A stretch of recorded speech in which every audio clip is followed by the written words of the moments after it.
Yo, what's going on? This is DJ Logan Sama and you're watching Hood Visions.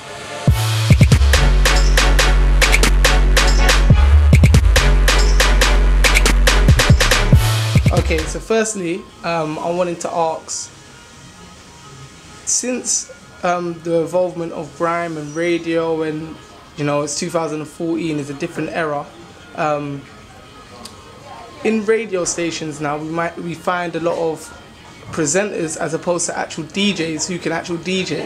Like, how does that make you feel, and why do you think they do this? Do you think it's better with like DJs or better with just presenters who are good with their voice but not necessarily their music selection skills?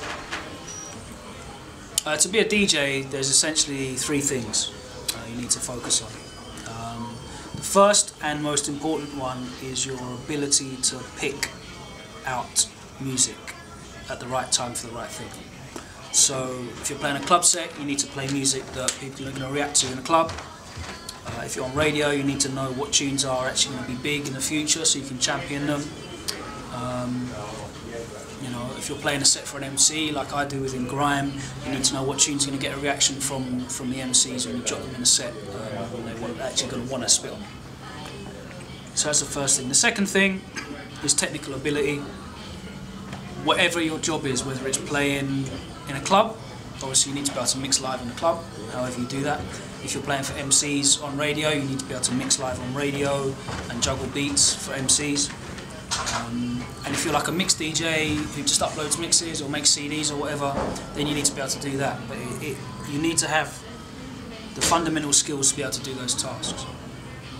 And then the third one is what sort of being a DJ has evolved into recently, is you need to have a sense of how you can push the music that you love to a wider audience and get the most out of it.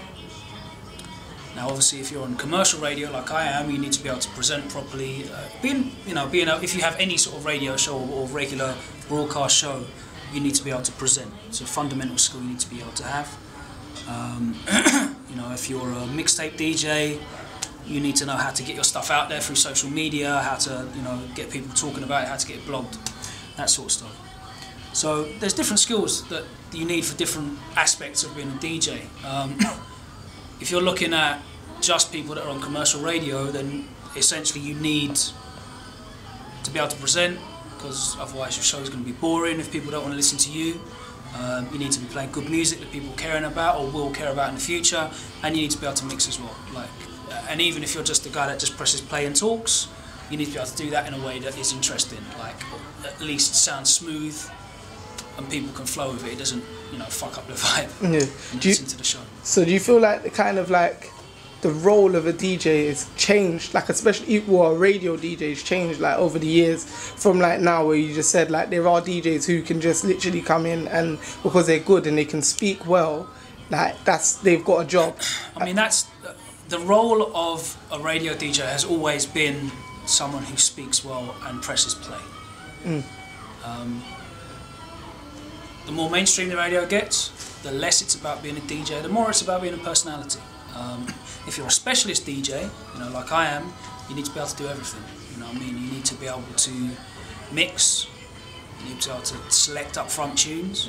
But if you're playing in the daytime, you're playing a playlist, so you don't get to pick what you're playing. You're not mixing at all, because any mixing you hear in the daytime radio is all pre-done on a computer and it's played out.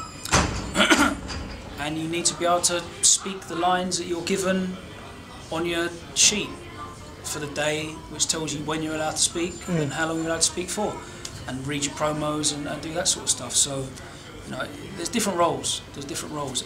Being a daytime DJ is very, very different from being a specialist DJ. You know, someone like Chris Moyles, or you know, Jez Wellham on Kiss, or breakfast show people like Nick Grimshaw or Ricky and Melvin do very, very different jobs from someone like me, Swerve, you know, Pioneer, EZ, those sort of DJs. Very, very different jobs. Yeah, and like, do you think that any like specialist DJs are being pressured by playlists now to kind of select only a certain amount of tunes? Well, I know obviously with you, you really obviously have your own selection, but I feel like within some of the urban stations anyway, like there's only a select amount of tunes they can play, and I feel like DJs don't really have as much of a say as they did per se maybe 5-10 years ago.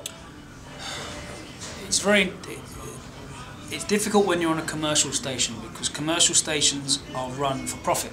And the way that radio works is, a commercial station, in the daytime you run adverts. The rate that you charge for those adverts is dependent on how many people are listening. The way that listening figures are done for radio is based on something called radar, which is people filling in basically a diary questionnaire about when they listened to the radio and what they were listening to. Now, if I knocked on your door, for example, and said, would you be interested in filling out this questionnaire booklet telling me exactly when you listen to the radio for the next 14 days? The likelihood of you saying yes, not very high. The likelihood of anyone saying yes who listens to core music, underground music, whatever, is quite low. Whereas the likelihood of a stay-at-home mother or an elderly person who hasn't really got much else to do in the daytime, a lot higher. Which is why the more middle of the road the music is, the better it comes back in terms of listening figures. Because those people are more likely to actually fall stuff in. Now, they do balance the numbers out because they obviously understand that they're going to get more people filling it in from a certain demographic, and they do bump the numbers up. But then it becomes quite skewed, because you can have a position where one person's diary can represent 5,000 people, which can give you huge variance in the listening figures. So it's a very inaccurate way of doing it, but it is the only way that they have of doing it at the moment. And it is beneficial, in fact, for the major radio stations to continue using it, because it means that they will generally get the best listening figures, and that means they'll continue to make advertising revenue. If you play music that's outlying, that's for a niche audience, whether that's dancehall or drum and bass or grime like myself, you're always going to come back with lower figures. Unless you can sort of show some sort of huge interaction, unless you've got like a really mobilised fan base, like I had for my show for all the years, because we radioed really, really well. But it's always going to be considerably lower than a daytime show. Now, what's happening now in commercial stations is a lot of pressure for as much mainstream playlisted music as possible, because that will always return better listening figures through those questionnaires than specialist music will, always.